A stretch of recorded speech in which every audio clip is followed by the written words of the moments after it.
Hello and welcome to the Irn-Cru podcast, the American football podcast made in Scotland by NFL lovers. And I am delighted to say that this is the Super Bowl preview for the Seattle Seahawks. It has been a long time coming, Seahawks fans, 12s up and down the country.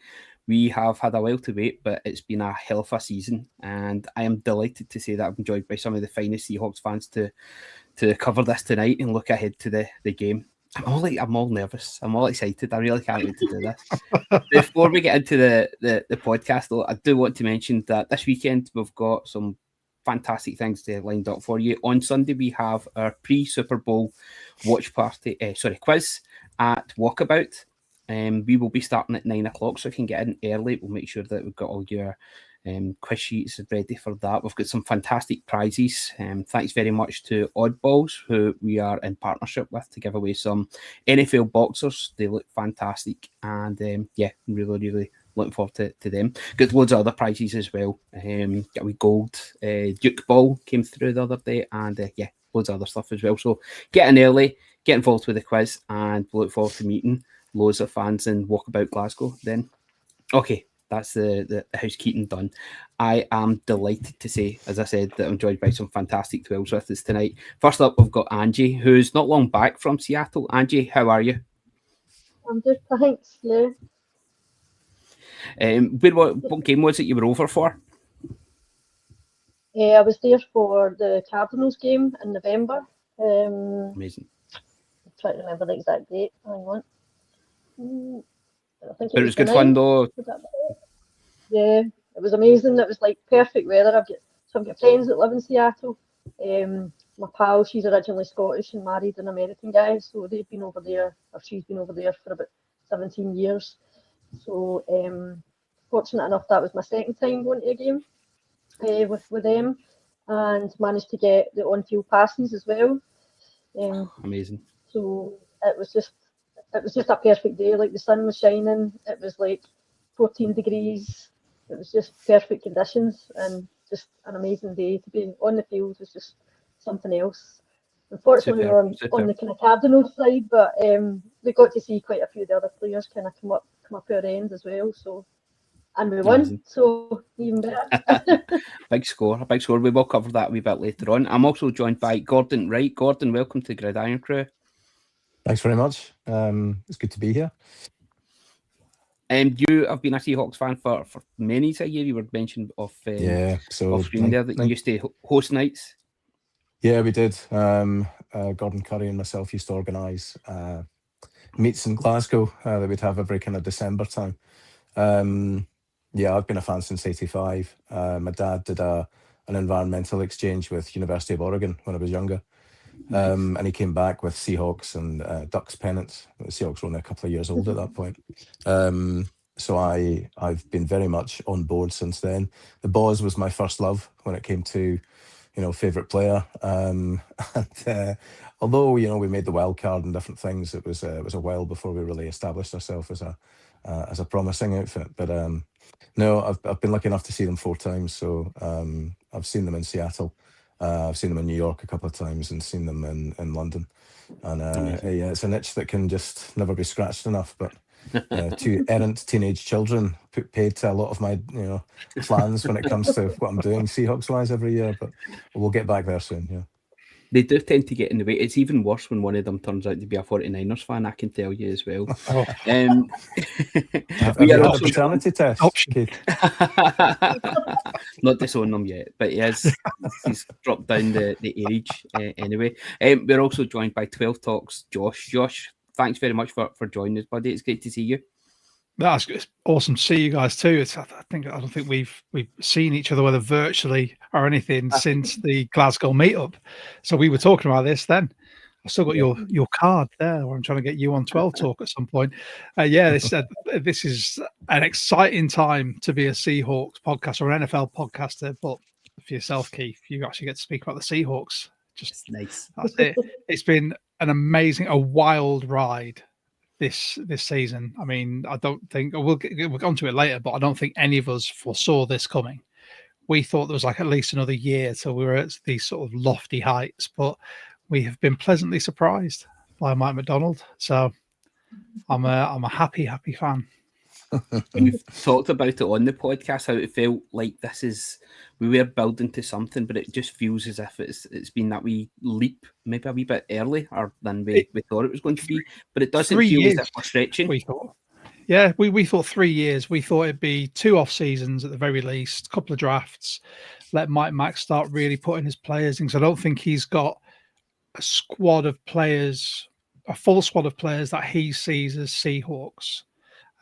Anyone who's tuned into 12 Talk will know that there's at least one player on defense that I'm not 100% convinced by as a Mike McDonald player. But I think he's just, it speaks verses for his coaching and just the culture he's built in Seattle, that we are like that 1 year ahead of what we at 12 Talk and other Seahawks sort of podcasters expected. And it's phenomenal to see. Absolutely. We'll get right into it then. We'll go all the way back to the start of the season and our pre-season expectations. The year before, we had done well, and we could see that, as we said, we were building towards something, and then we had the off-season. We lost a couple of big players. DK went to the Steelers, a bit of a surprise, I think. Although, when you look back to it, maybe you could see that it had been coming. It just felt as if he was playing within himself for a couple of years, but big trade for him to go to the Steelers. Gino left, went to the Raiders, reuniting with Pete Carroll as well, which was a bit of a surprise. And Tyler Lockett, of course, went to the Titans. Eventually, he was released and went to the Titans. We had some big acquisitions. The main one had to be Sam Darnold joining us from the Vikings, and at the time, it wasn't such the fanfare as that you're thinking. I don't know about you guys, but what did you think? I'll start with you, Gordon. What did you think about Sam Darnold coming in, having had the season that he'd had with the Vikings, but he kind of had that, the ghosts were back when it came to the postseason? Yeah, I mean, it's a funny one. I wasn't a big defender of Gino. I wasn't a big, I wasn't a critic of him either. He was that kind of mid-tier level quarterback, and he was playing above himself, I think, a couple of years ago. I felt Darnold was a good acquisition, especially at the price we got him at. There wasn't many options in the market that I felt would have done the job. And despite an exciting draft, from a quarterback, I just, it's a bit early, obviously, on that front. And we've not seen him since, very early in the season anyway, for a kind of almost like a trick play lineup. But week one was a bit kind of, when we lost and the way that we lost to the Niners had me sort of thinking, what is this going to be like? But, you're a fraud in week one. Preseason is utterly fraudulent. You can't take anything from it. I hate preseason. I barely even watch any footage, to be honest, because I'm so desperate for the season to start because you're so close to it. And yet I know it's just utterly preposterous to base anything on the preseason results and footage, because there's nothing that they're going to show. So yeah, I felt that Darnold was a sound acquisition. I was positive about it, but no one could have prepared me for how well it's gone over the stretch. But that first few weeks, I think it was a bit of kind of, for me, it was a bit kind of understanding the roster and who we were going to be using. I was expecting more of different wide receivers, I think, than we ended up with, and obviously injuries curtailed Horton, but Bobo as well. I'm delighted to see him feature latterly, but Darnold, positive. I would say positive, full stop. What about yourself, Angie? The Sam Darnold coming in, taking over as the QB1. I don't know. I felt as if there was going to be a bit more of a challenge between him and Locke at the time. I don't know if it was really going to be much of a challenge, but I thought there was a chance that it could have maybe had a bit of a battle in his hands, but he certainly just took it like a duck to water. Yeah. I mean, I'll be honest, I didn't know much about him prior to him coming to the Seahawks. He wasn't on my radar at all, so wasn't a massive Geno fan either myself. So he had some, he had some good times, but was a bit inconsistent. So I was just happy to see somebody, not new, but new to our team coming in to see what he had, what he could bring to it. So, and it's been, it's been a real positive thing that's happened. I think he's gelled with people really well, and obviously got us the results, to get us where we are. So he has. He's done amazing there. Some of the other ones that we've brought in, and Josh, you can mention what you think about Donald yourself there as well. But I'm also looking to you to talk about some of the defensive players that we got, like Ernest Jones coming in, DeMarcus Lawrence as well. What did you make of the acquisitions that we made in the off season?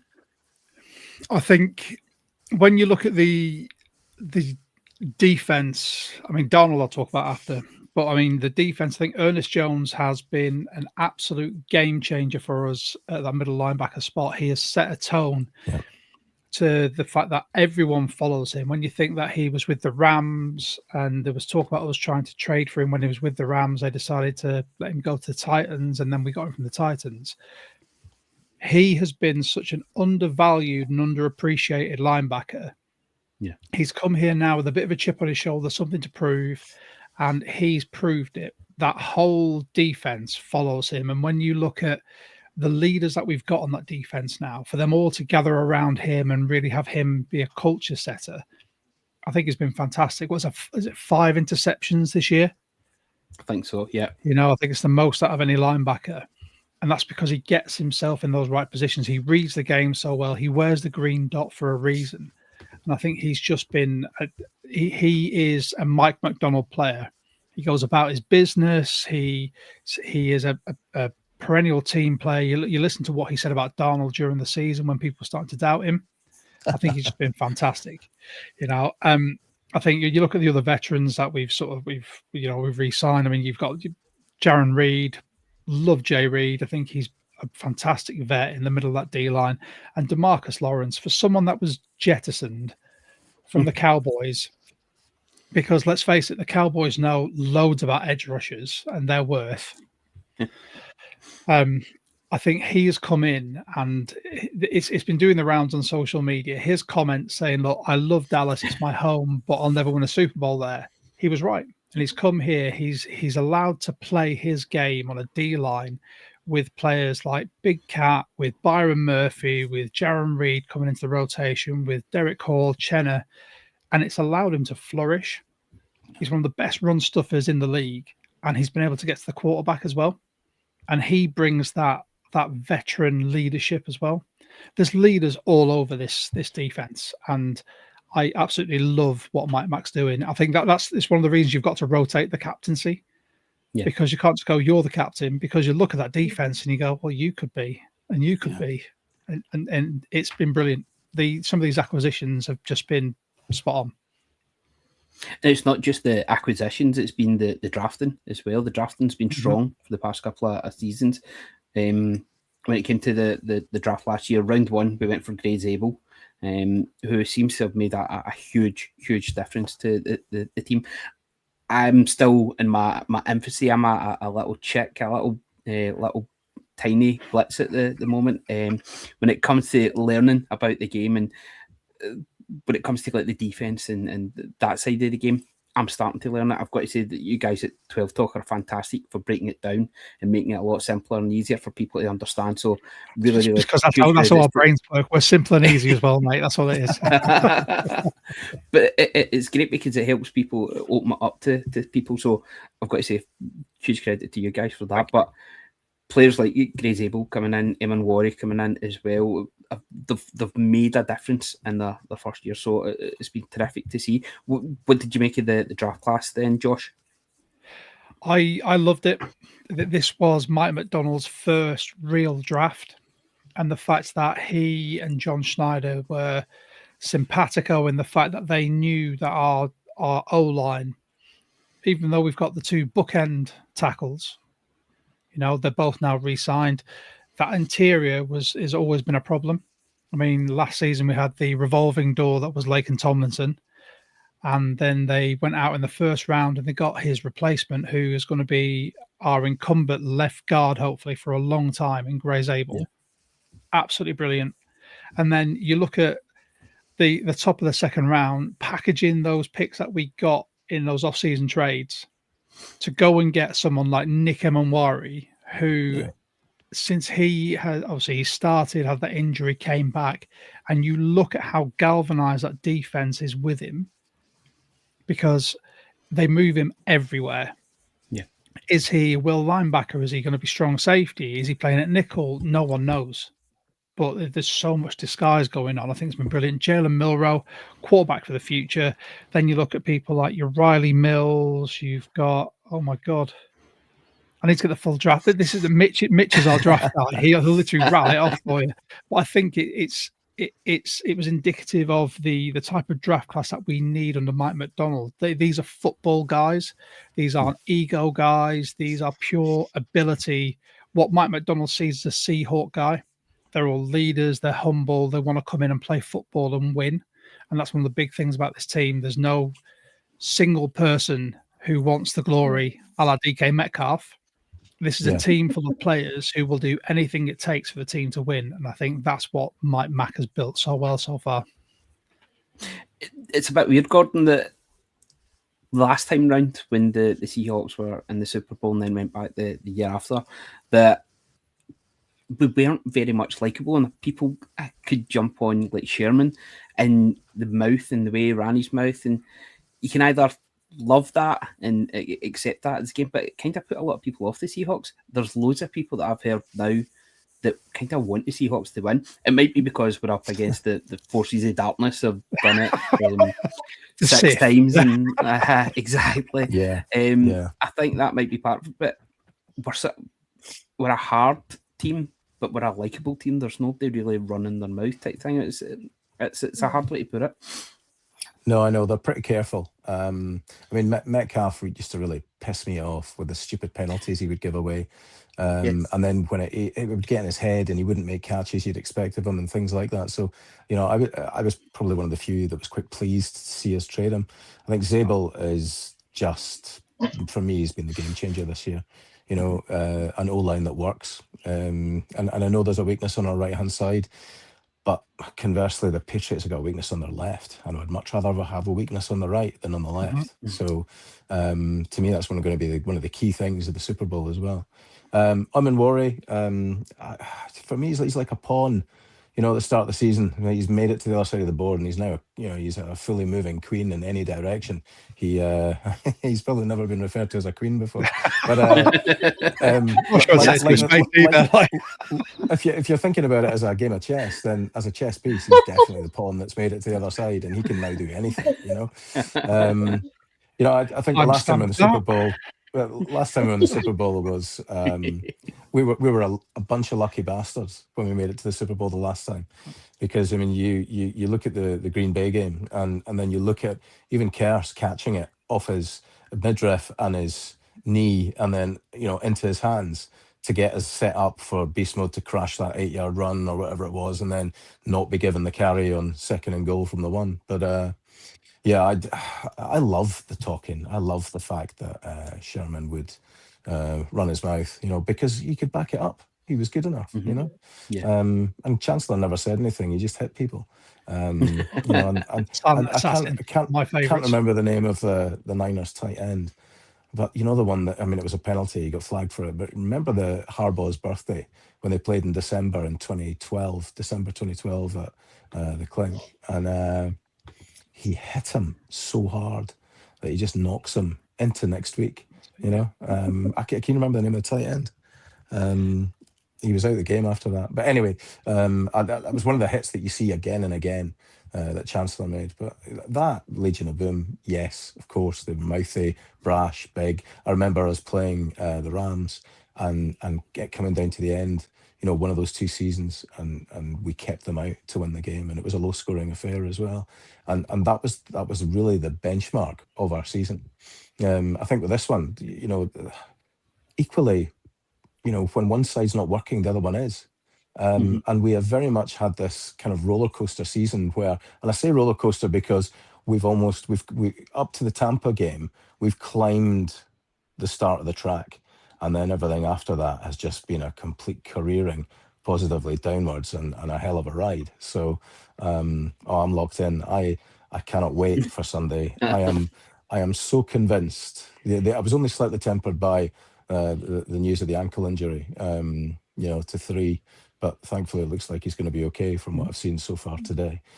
He's starting to get suited up, they're saying, but I thoroughly, genuinely think we are going to smash them. I really do. I don't want to be overconfident, and it's not a case of that. I just have this feeling that we are going to annihilate them, and I'm salivating at the prospect of it. I swear to God.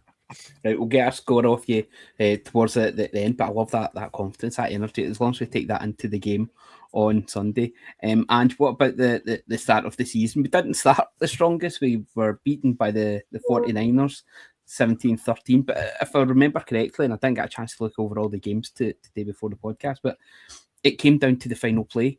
And I think that's been the case for each of the three losses that we had this season, where we were in the game right up to the final play, and it could have went either way. Something tells you it was as Darnold was about to throw it, somebody's crashed into him. Someone crashed into Abe Lucas, and yes. Lucas ended up dislodging the ball. Yeah. That's the one. So my son, as I said, the 49ers fan, the two of us stayed up to watch that game, and he gave me pelters. I didn't hold back when it came to the return game at the end of the season. But we'll get to that a bit later.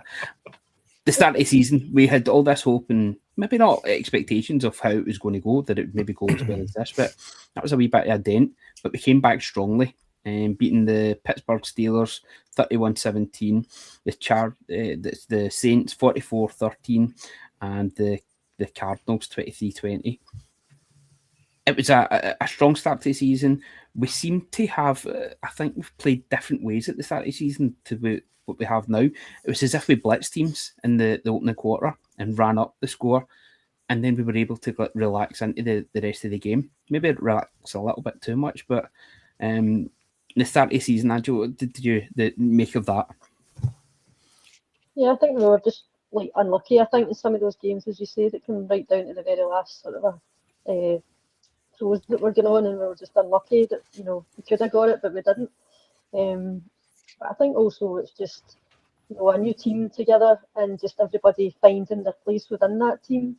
It just took a wee bit of time to completely gel, but I think now that clearly that as the season went on, that came together really, really well, and it's just the whole Legion of Boom thing that you talk about previous, when we won the Super Bowl. You see people commenting on it and sort of are referring to that as well, but it's a different boom that's going on this time round.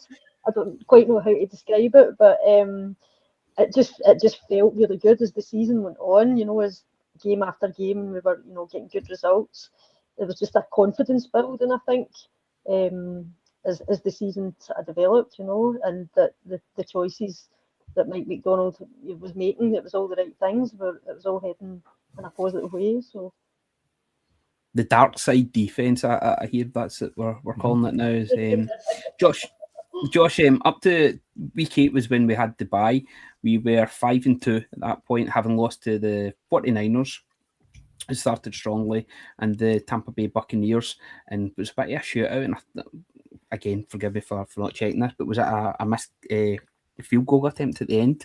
I think it was a missed field goal from Myers, wasn't it? That's one of his few misses. Absolutely. We were very much in every game that we played, and as we said, ran up big scores. Did you feel that the bye came at a good time for us, just to allow us to get that reset? Yeah, I mean, I'm a fan of the actual, what I call the real mid-season bye. The one that sort of sits kind of halfway in, not one that's at week 4, or one that you get at sort of like week 14, where you've got most of the season out of the way, and everyone's like, well, how do we reset now? I think much like Gordon said, I think the pre-season is a bit of a fallacy, because it's very much a matter of you'll trot your starters out for a little bit, let them get loose and get some reps, and then it's just backups. Who's going to be practice squad? And you start picking your favourites from that, but it doesn't really show you anything. The first game of the season, I genuinely, and I said this on our pod, I don't think matters that much. It's a fraud of a game, because especially for a team that's got so many rookies in key positions, that's got a new offensive coordinator.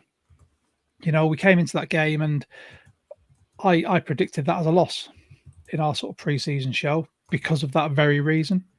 And for us to lose by 4 points is what it is. Then, like you said, we put what I wanted this season was what I call foot to the throat football. It's the same as when I coach rugby. I want foot to the throat rugby. If we're running up a score, don't take your foot off the pedal. Go. Yeah. That New Orleans Saints game was exactly that. I think as we got to the bye, we recalibrated, we reevaluated how we want to play, and we started running the ball more. Yes. And really trying to get our running backs going, and that's what Mike Mack wanted from this team. And you started seeing Charbonnet going, you started seeing K9 going a bit more, and that's really paid dividends towards the end. Unfortunately, Charbonnet's got that injury, but I think barring that first loss, I mean, we've lost the 3 games we lost this season, we've lost by less than 10 points in total. I'm pretty sure it's 8 or 9. I'll double check. But to see the way that we have won and we are winning now, I think that bye came at a perfect time for us to start playing the football we want to be playing at this point in the season for the Super Bowl. So we know what our game plan is. We know what players to use, when and where. I think Kubiak, unfortunately, and we might discuss this later, he got a really good grasp of his personnel and how to use them. And then next season we'll see how that goes. But I think he's really got the team going properly. That bye could have come at a better time for me. I mean, there were three kind of points for me in the season. One was the Bucks defeat, when it was a real kind of high scoring game. But I've read a few articles around about the reset that happened with the D after the Bucks game regarding the scheme, and the fact that was when they changed regarding the D. The other one for me was the Colts game, and I think that the Colts game serves as a reminder to that kind of any given Sunday idea, But once we got over that hump, I think the remaining games we have, we've just kept gathering momentum, and I just think we are now this unstoppable boulder that is on its way down the hill. Honestly, really do. All of this, you're absolutely bringing me on. We're talking about the defense and the reset there. Well, we mentioned Mike Mack, of course, and how well he did with the Ravens. We've got a good friend that's part of the pod, Mikey, who's a Ravens fan, and gutted that Harbaugh left so late that they didn't manage to keep a hold of McDonald. That thought he was the heir apparent. I feel we're going into an absolute winner with him here.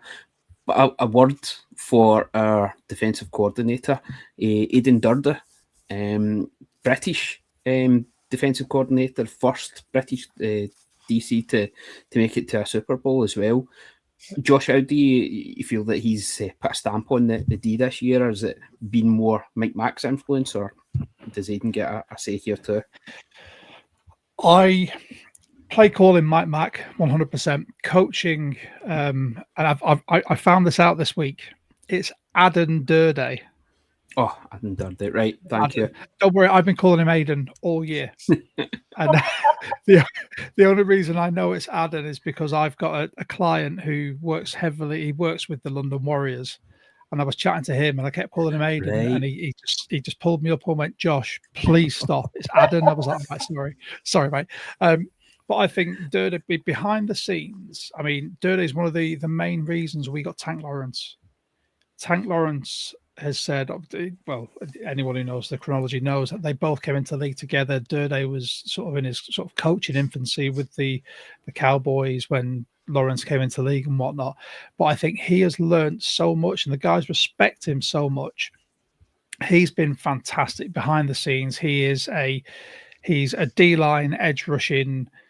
That's his specialty, and that you can see that. I think the whole defense just got behind what he's preaching. He's completely on board with what Mike McDonald sees as a football team, as a defense. And I think his fingerprints are all over this. When you look at the four-man rush, look at how effective they are. You look at how our edges haven't been that effective, but they've not been effective by way of stats in sacks, but they've been effective in the way of disrupting and closing down a pocket, which allows our interior D linemen to get home. and which is why you've seen Big Cat and you've seen Byron Murphy being so effective, possibly the most destructive interior D lineman in the league this year. I think Dirty's been fantastic. I mean, I've said, having spoken to people that know him or know things, he's basically being groomed by the NFL to become a head coach. They want him to be the first non-US sort of head coach. And if they ever do expand into Europe and there's a London team, I can guarantee, I put money, if you're a betting person, that Adam Durde will be the coach of that team. I think they were talking on, I can't remember if it was Sky Sports or something last week. We did a wee interview thing with him, and that's what basically the commentators were saying afterwards. He's going to be the first, British NFL head coach, so which would be amazing. Yeah. If you heard Mike McDonald talk about him the other night being interviewed, he was talking about how his coaching was just imperious. How he was developing the D in line with what Mike's idea of play calling and playbook was, but he says we wouldn't be the team without him. So I get the fact that Mike calls the plays, but I think Adam is equally complicit in how good and strong that defense has developed. 100%. We may as well then jump conversely to the OC and the heir apparent in Vegas, it seems, and Clint Kubiak. Gordon, at the start of the season, we were all unsure how JSN was going to fill DK's boots. Was he just a slot receiver? Was that all he was really good for? Wow, did he settle everybody? I think, I was optimistic when we went into the season thinking playoffs. We'll get to the playoffs. We've got a good chance of getting to the playoffs. Having won 10 the previous year, I thought, even if we win 10 this year, that should be enough. I didn't expect us to have, Prime Brown as our wideout, and just, he is a figure skater. He is so graceful. He just... I mean, apart from the fact K-Dog broke some ankles with his Duke the other, in the game against the Rams, which was such a delight to watch. Omar Spates is still on skates. JSN he genuinely is like a figure skater. He just glides, and I don't want to, touch wood and all that. I don't want to tempt fate, but when he takes hits, he just bounces right back up. And he is so resilient. He's a class act, he's not arrogant about it. He's clearly got a lot of friends from Ohio and that are playing in the league, and you see them after the game and they all love him, as a character. The team all love him. There was a really good interview the other night. He's got a huge Dallas Cowboys tattoo sleeve right down his arm with a Lone Star and stuff like that. And they're saying, you're going to get that removed, stuff like that. He's like, no, it's part of my identity. It's sort of part of who I am, type idea. But I genuinely feel that we're blessed at this moment in time to have the group that we've got. 12 is one, without a shadow of a doubt. We are just this unique collective, of individuals that, as the season has come on, have come together in this team dynamic and I hear all this stuff. I've deliberately been listening to Patriots pods just to really wind myself up, a bunch of arrogant pricks. Get in the comments. Oh, just just listening to Danny and how they're trying to convince themselves, that they have a chance. And maybe I'm being the arrogant prick now, but I as I keep saying throughout this pod, I just am so convinced that we are going to absolutely annihilate them. Talking about the Patriots, sorry to interrupt there. Like I where I live in Essex, the majority of my friends are Pats fans. So everyone I watch the NFL with or play fantasy football with locally are Pats fans. One of them is flying out to Santa Clara to go and watch the Super Bowl. He's a Pats fan. Yeah. And it came up on our group chat earlier that, I'll have a good game. I'll be like, you'll be up close and personal to see the Pats win. And one of the lads chimed in and was like, I don't know, I think you'll be closer than you think. I went, well, I've looked at our rosters and I'm pretty sure that the Seahawks are better top to bottom than the Pats. He went, no, I can only see the only game changer on your side being JSN. I said, on the offense, JSN, K9, Donald's playing at a nearly elite level. I said, our our O-line is much better than you anticipate. Yeah, So you've also got Cook absolutely. in the slot doing fantastic. You've got Raheed Shaheed, who's going to be just a field stretcher. If you don't account for him, you're screwed. Yeah. And then if you look in the defense, I literally rattled off pretty much all of our defense was better than theirs. I think they've got Milton Williams and Gonzalez. I think they'd possibly make it into our team. And I said, but maybe that's just me being a cocky Seahawks fan. I'm not a fan. I'm not a cocky person, but I'm a very logical thinker. And when you look at stats and you look at the teams and you look at the fact that everyone is going Seahawks, even people that hate the Seahawks, are saying the Seahawks are a better team. Even Fred Warner. Yeah, I know. When we had our pod with Rob Staten, I said like I always try and from a rugby coaching capacity, I always try and stay as level as possible because you never know what's going to happen.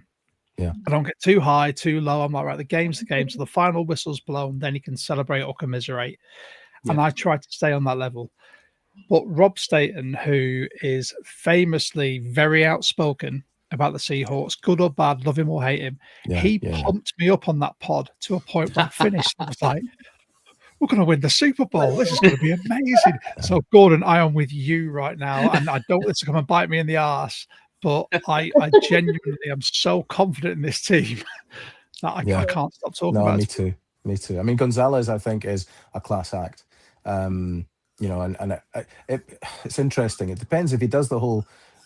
one of the pods I was listening to the other week was talking about Belichick would deliberately take the second best safety and put him on GSN, and he'd bring a second best corner and put him on GSN, and then bring one of the safeties up, so there would be two men on him.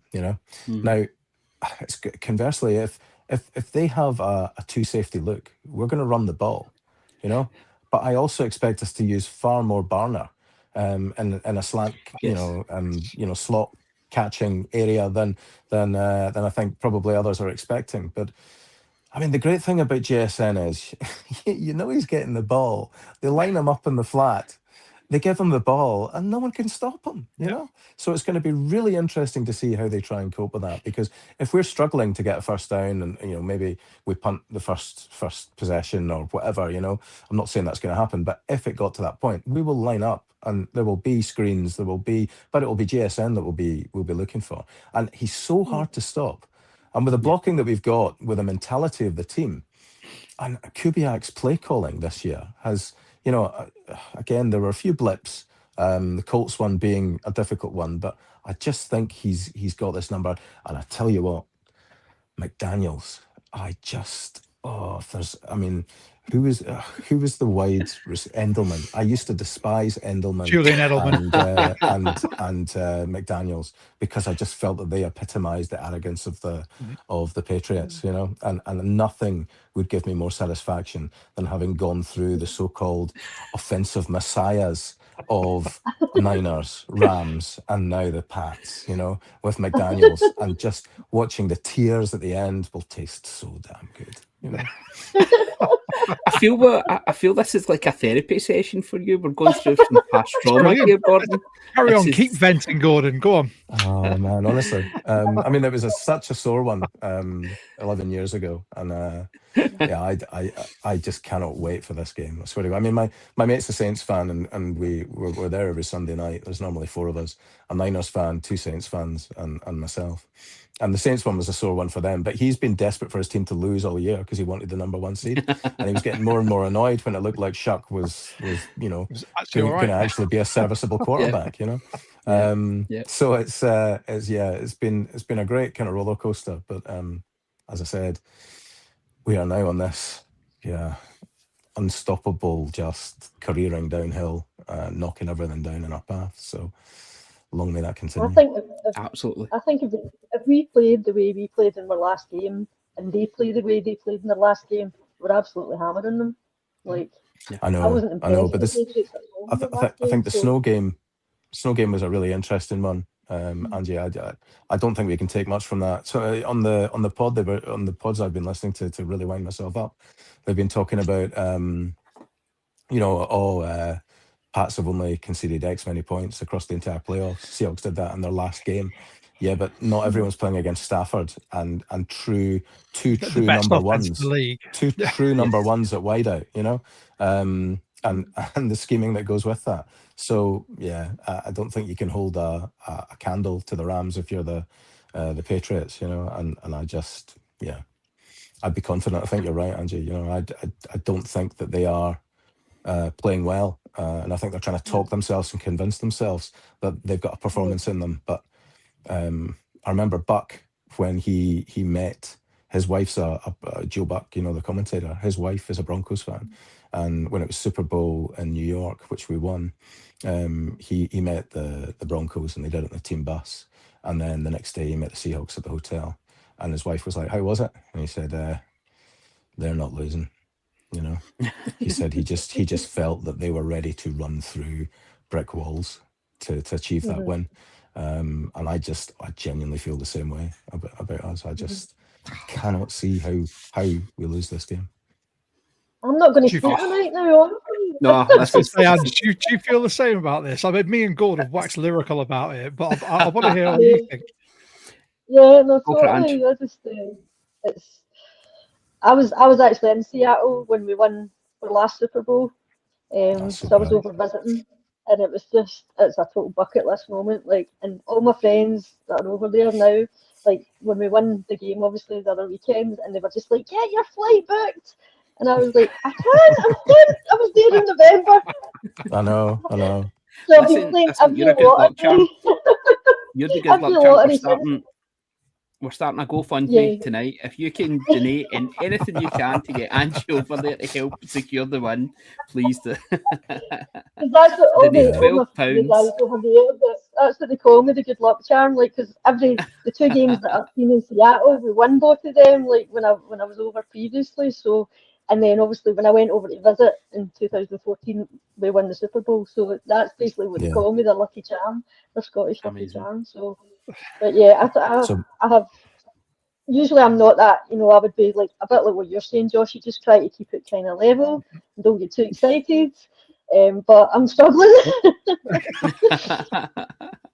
I'm struggling So big my time. I've first just come off game, a night shift as well this morning, so I'm like a lack of sleep and coffee to keep me going. So and then just getting prepped I've for the gone the other weekend. way. I'm like, I need to sleep, so I'm having beer. I've got a I, long weekend, so my first game was 2013. In December, we were in MetLife to play the Giants, and we won 23-0. And it was I mean, I've never felt cold like this. I mean, Scotland, it's like a wet, damp cold. Even when it's really cold, it's not like the dry ice cold that you get in the States. That just was something else. But to win in MetLife, and then, you know, when you're watching the game from home and it's the Super Bowl, you know, now Scott Whitelaw, who's a big Seahawks fan, who some of you might have met, you know, member of the UK Seahawkers, he was there for the Super Bowl in New York. But I think having been to MetLife and then 2 months later, they're in the Super Bowl, and you can totally envisage it all, you know, having been in the stadium. I've never been to Levi's, but again, bit of a lucky charm. Scott Whitelaw has been to Levi's. We call him Nacho because he always wears the Seahawks wrestling mask, and he was wearing that when he was at Levi's. So maybe there's a good luck element there as well. Who knows? But yeah, Right. Two good Tell fun. me, guys. my friends that work. Oh, sorry. I was just going to say two of my friends. Want to go, Keith? You go. No, you go, Auntie. Let's go for it. My friends that live over there, they've got a couple that they're friendly with, and it was one of the guys' birthdays recently. So the wife has actually bought them tickets to the Super Bowl. So for Oh, $12,000. So they're Yeah. going. I was just like, oh my God, it's going to be amazing. So that's some I had a bucket look present. last week, and they were sitting at $8,000 for the cheap seats. You know, yeah. when I checked. I've got a Ridiculous. 6-year-old and a mortgage. There's no way I'm getting paid for that. I know. Well, Yeah, you could buy absolutely. a divorce for that, Josh, if you wanted to. No, you put ideas into it, Gordon. Tell me then, what's been your highlights of the season? Angie, I'll start with you. What's been the bit that you're going to remember most from this year so far?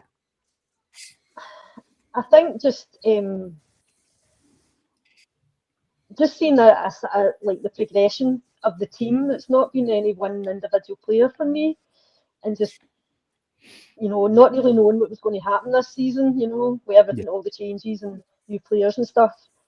And just being really disappointed last season, with the way things went. So I think it's just been nice to watch it, just us get better and better and better. So it's not really been any one particular thing for me. It's just seeing the team coming together and gelling, and like you were saying earlier, nobody's got a big ego and nobody's mouthing off. They're all focused on the same goal, and I think that's really evident in the style of play, their behaviour, everything, even off the pitch as well. So for me, it's just been a real nice, slow build up to where we've got to. Yeah, Josh, what about Josh, what about yourself? So I would have said what Angie said. I put my coach's hat on and see this, and I go, the progression of this team's been fantastic. But you know what? I'm going to put it down to one single moment, and that was the 41-6 win against the 49ers in the first round of the playoffs for us. That absolute demolition job where in the first 13 seconds we scored more points than the 49ers did in the whole game. That for me was just, that was like the encapsulation of everything, like what Angie was saying, the way this whole team, this club has come together to see what they put on paper there, to say, look, we don't care if you've got injured players, who you're playing, where we're playing, how we're playing. This is what we're going to do to you. And they did. And that for me was, that's when I first started feeling that little tingle in my tummy. When, maybe we've got a proper shot here. And then the next week, I just thought that was such a hard battling game. But that 49ers game was just chef's kiss. The 49ers game for me was the re-emergence of the lore of the 12s and the noise and how much our fans drag our team through. And I think we've got two plays that are in the top 5 for the loudest and the history of the NFL, and Shaheed. And that the noise all the way through the game they talked about, it was absolutely ridiculous. But that feels as if we're starting to make Lumen Field a fortress again. There's been talk since McDonald came in, his form away from Lumen had been so much better. We were a travelling team, but now it feels as if we're getting a really good balance there. Gordon, what about yourself? Yeah, so I mean, I think what Jody has done with the home ticketing arrangements is fantastic, because there was nothing more sickening than seeing previous playoff games or important games where half the stadium looked like it was in the colours of the Niners or an opposition team. And I've having been and experienced how loud it is. We played the Panthers when I was there, and it was incredible. The noise. And it's disheartening to think that there's so many that own tickets that let them go elsewhere. So for Jody to actually limit how they were sold, and that they could only be sold within a certain radius of zip codes, so that it was contained within that Seattle area, I think was superb. And that's really helped turn it back into a fortress. And the fact that they're removing season tickets from people and reselling them to people on the waiting list that are local, I think that's phenomenal as well. For me, the moment of the season for me, there are two, and maybe that's a bit of a cheat. But the first, you will have one, Gordon. That's it. The first one was Charbonnet picking up that stray 2-pointer in the end zone, which I fucking, excuse my French, I fucking love shit like that, because the amount of shit that you get about your team being so damn lucky and stuff like that. And don't get me wrong, the Seahawks over the years have had a pretty charmed existence when it comes to luck, with a lot of big plays and games and things like that. But that just epitomised, how great sport can be, that they gave up. And he picked it up and got the 2 points. Don't get it twisted though. He had no idea. I know. He was just no, I know. No, don't get me wrong. It was a complete fluke. But the fact it was a complete fluke, I adore that. I absolutely love it. But the second one was at the end of that game, to go for it on the 2-pointer in overtime and just nail it. And that play was just so perfectly designed and perfectly executed. And it was Darnold against a team that he hasn't been able to slay. So to do that and to exercise those demons, and the belief that I think has flowed naturally in him since that night, woof, that for me was the pinnacle of the season, the turning point of the season. Yeah. Great shout. I think you're right. That was the turning point. Before we came on, I was telling you guys about my big moment of the season, and it was in the final game of the season against the 49ers at Levi Stadium, where we were 3rd and 16, and it just felt a pivotal moment in the game, and to get the number 1 seed and how much that has helped us in the 2 games that came after the end of the season, for Kenneth Walker the third to burst through, and it just opened up for him. And I'm a football fan, a Fitbit fan, whenever it comes to that. And this was the first time that I properly jumped up and celebrated like I have at the Fitbit, where I go mental, and I love it. It's the spontaneous euphoria I talk about whenever it's the Fitbit. That was the first time I really felt it for the Seahawks, and it's just grown and grown and grown. Talking to you guys tonight, this is not going to help my sleep patterns one bit for between now and Sunday. This is going to be ridiculous, but I'm absolutely buzzing so far. And yeah, a huge moment for me. If you think that's a cheer, jump out your seat moment, you should have been watching the tip, live, and that was one of those moments. But no, the moment was that against the Packers? About, the 49ers. when Sherman tipped it in the NFC Championship game when we went to win the Super Bowl. So that was a real get out your seat cheering moment, and plus it ended the game pretty much. But from my side, that run that you speak about, what was the pièce de la résistance and the cherry on top for me was when it cut to Lynch raging in the executive box that none of his team could stop that. That was, from euphoria of the play to achieve first down, and then incredible laughter at the impact it had on Lynch as well. That was just delicious. So delicious. Yeah. Love it. We've talked about the squad. We've talked about the coaches tonight, and you're talking about Lynch there.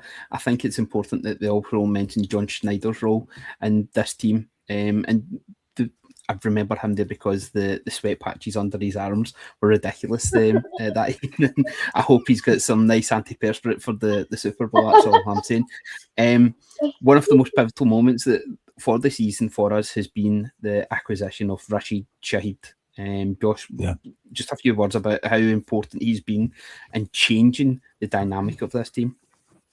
I don't think it can be understated. I think last year I had a massive bee in my bonnet about Harbaugh. I called him a Nepo hire because he is a Harbaugh family member. This year, however, even before the Rashid trade, he proved that he actually does know a little bit about special teams. And then as soon as he got a weapon on returns, like Rashid Shaheed, who can spot a gap, can make himself skinny to get through the defenders, and can accelerate in 6th gear, he has been fantastic. He's not had the impact, barring that one long reception that he had in the last game on the receiving game, but special teams, he's been brilliant. There was a lot said about we're not going to have any deep threats because DK Metcalf isn't here. Yeah? Who cares? I would rather have someone who fits the culture that can do what Shaheed does, because he's still a field stretcher. What is it? He runs a 4.3, I think it is. Yeah. Ridiculously quick, can make himself skinny, has got, in my opinion, better footwork than Metcalf had. He doesn't just try and blow past people. He can actually dip it, like sink a hip, dip a shoulder, and put a move on someone to get that separation. I'm waiting for it in the Super Bowl or for next season when we re-sign him, because there's no way we're letting him walk out of this building unless someone's going to offer him wide receiver 1 money. Yeah. I'm waiting for that moment in the Super Bowl where someone forgets that he's a threat. Yeah. And I'm not going to beat around the bush. He's quicker than Gonzalez. If like Gordon says, if they're going to put their number 2 cornerback and a safety on JSN and put Gonzalez with someone like Shaheed's going to burn him. Yeah. And that for me will be a play that really says, this is what we're all about. This is the threat that we signed. And this is the guy who's completing this wide receiver room. When we get Torrey Horton back next season, you know, Cup will probably sink into that sort of wide receiver 3 rotation. Yeah. But he's been invaluable as a veteran as well. You know, I think it's been amazing as well. Oh, he's so good in the run blocking game. And I think it's just Rashid just adding that weapon to what Kubiak's got. Whoever steps into this OC role next year has just going to look at that wide receiving core and go, I've got so much to work with. Yeah. So much. I just can't wait for 76 to be on the scrimmage line reporting as eligible. I mean, imagine Zabel's crazy tash and big cheesy smile if he catches anything in that end zone. Just imagine. Sorry, I interrupted, Keith. No, not at all. Just I was going to say that Cooper Kupp's experience this week is going to be invaluable to the team, having been the MVP in the Super Bowl that he played in and won, of course. Maybe even Darnold as well, having got there as the backup with the 49ers. I think people forget about that as well. So we've got experience for this week. Players will know how to manage it, how to deal with it. But for such a young team in parts that we've got, it's going to be interesting to see just how they deal with it and how in that opening drive, just what sort of Seahawks team we're going to see. I really cannot wait, though. I can't wait.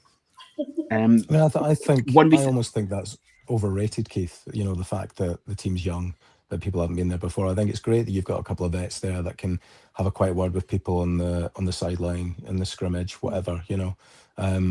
But I genuinely, as I've said, the mentality of this team, I don't think it matters. I think they are just there to finish this, you know. Oh, mate, you've got good listen. Cannot wait. Angie, predictions time for the game then on Sunday. Super Bowl 60 at Levi Stadium. Who's going to be our star player come Sunday? Got to be Shahid, I think, or JSN, one of the two. So tough choice, but they both played amazing, you know. So yeah. Gordon Haggis agrees with you. Gordon there. Yeah, he agrees with you on YouTube. Thanks, Gordon. What's that, sorry? Oh no, the other Gordon Curry. He's in the comments. Oh, is he good? What's he saying? He said Shahid is our secret weapon. Yeah, good. You can't disagree too much with that. I mean, when it comes to predictions, I always give the same prediction. Those that know me, it came from standing in Carlo East being filmed the night before Seahawks won in MetLife against the Giants. Too much IPA that Terry Pepper had bought me, and I didn't realize it was 7.5%, and I was absolutely smashed. They didn't tell me what the ABV was when they were buying me the pints.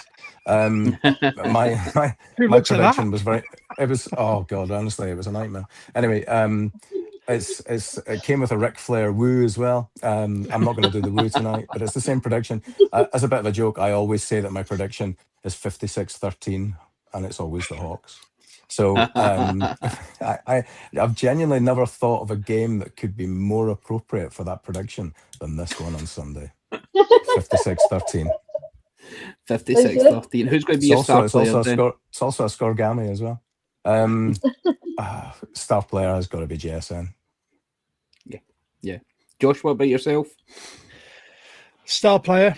I think this game will be, as much as like Gordon says, it could be an offensive just battering. I think this game is going to be won by the defense, just getting that Patriots team off the field. I think, and I've got money on a few players, and I'm just trying to think which one. Do you know what? I'm going to go. I'm not trying to board the hype train. I think it might be someone like Emanwari. Because they're going to put him in such fortuitous positions, and with Drake May having this rotator cuff injury where he can't throw the ball, he's going to probably be looking to run more. There's going to be more of the run game going. Emanwari is going to be that safety floating around the box who's going to be making all these tackles for loss, possibly a couple of sacks. You know, he could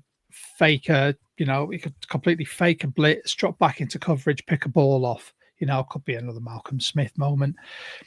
I think Emin for my Super Bowl MVP, and the scoreline not as high as Gordon. But I'm trying to think what I said in the last couple of pods I've done. I'm going to go 38-13.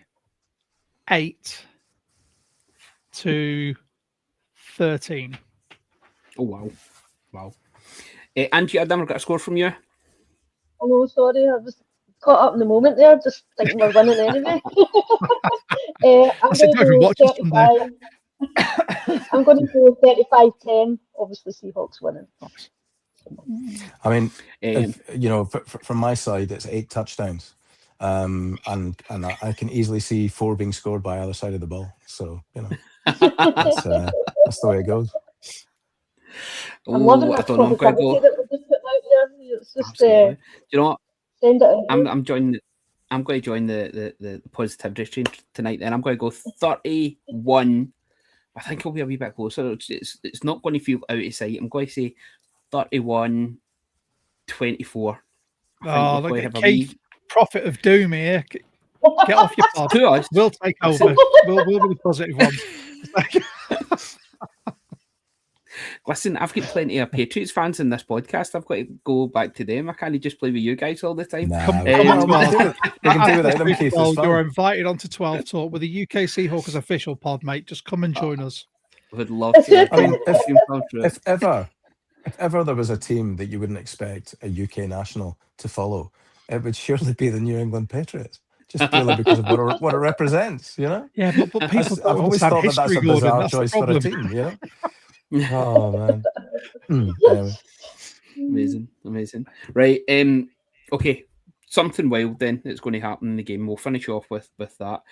I'm going to start this off then. Jake Bobo is going to have something for the highlights reel. I think he's going to get a touchdown at some point. Bobo's going to get you. That's my one. I'll throw that in early doors. And what about you? I think maybe Darnold's going to come in and score a few touchdowns as well. Love it. Yeah, maybe love 2. It. Gordon? Definitely one. Well, if maybe 2. If it's not Gray Zabel reporting as eligible, then it will be Jaron Reed's reporting as eligible, and Belly's going to get you, and he's just going to smash that in refrigerator style, into the scoring. So yeah, one of the two. Amazing. Before I bring you in, Josh, for the last one, we've got the Fab Man saying 31-13. Member of our Discord, absolute dude. Also, lives in Gibraltar. Good man. Gordon's also saying 28-24 to the Seahawks. Yeah, we're getting a wee kick at the end. Just to tell Haggis he's been too nice. Curry, you're being too kind. His best mate is a Pats fan. That's why he's doing that. Secretly, he thinks we're going to smash them. I'm pretty sure he's actually watching the Super Bowl with his best mate, who's a Pats fan. Ewan's a good guy, like. Superb. Right, Josh finishes off then. What's going to be something wild that's going to happen? I want to see us on the 1 yard line, and my God, that's Marshawn Lynch music. without everyone getting that PTSD twitch, I want to see the barnyard happen on the 1 yard line. I want Mike McDonald, where everyone's going in these interviews, are you going to run or pass? I want him to go up yours. We're going to do the safest play. We've got to get 1 yard, and we're going to give AJ Barner that barnyard on the 1 yard line to score the touchdown finally. That's what I want to see in the Super Bowl. Because all he's done is he's got like 3rd and 1, 4th and 1 all season. I want him to get in on the 1 yard line and let him push that ball through the pile. Superb. Nice. Superb. Guys, this has been absolutely fantastic. As I say, I was a wee bit nervous coming into it. I am pumped for this. I'm going to listen back to this on Sunday while I'm trying to get a wee snooze, and this is just going to absolutely energise me for Sunday evening. I cannot wait for it. Oh, yeah. Where's everybody watching it? What's everybody's plans? Well, I'll be in Walkabout in Glasgow. We're hosting the quiz there, of course, and then we'll be staying on for it. It's a fantastic venue. So if you're still making plans for it, get down to Walkabout in Glasgow. I believe they've opened upstairs as well. There's going to be the atmosphere there last year was fantastic. So highly, highly rate it. So if you're not got plans yet, definitely head to Walkabout in Glasgow. What about yourselves, guys? Gordon? So I've got a good friend, Aaron. Aaron and I did a trip, 8 years ago now. We did Saints on the Thursday night against the Falcons. We did Ducks Huskies at Washington Stadium on the Saturday, and we did Seahawks Panthers on the Sunday. And I go to Aaron's every Sunday night. We always watch the early games together. So we go and we get takeaway every Sunday. It's a kind of regime that we've got. But there's 8 of us there, and because he's a Saints fan, he cooks a big jambalaya every year and puts on a massive spread.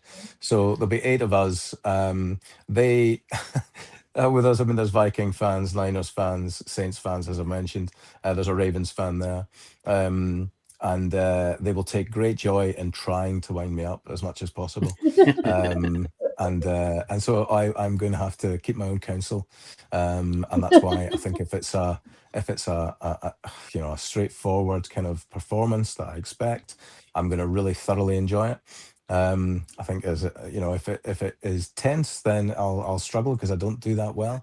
But I'm utterly convinced that this is going to be a fantastic evening, and I'll be with good friends. So yeah, 8 of us watching it together. It's the best way to do it. Angie, before we go to Josh to finish off, what have you got planned yourself yet?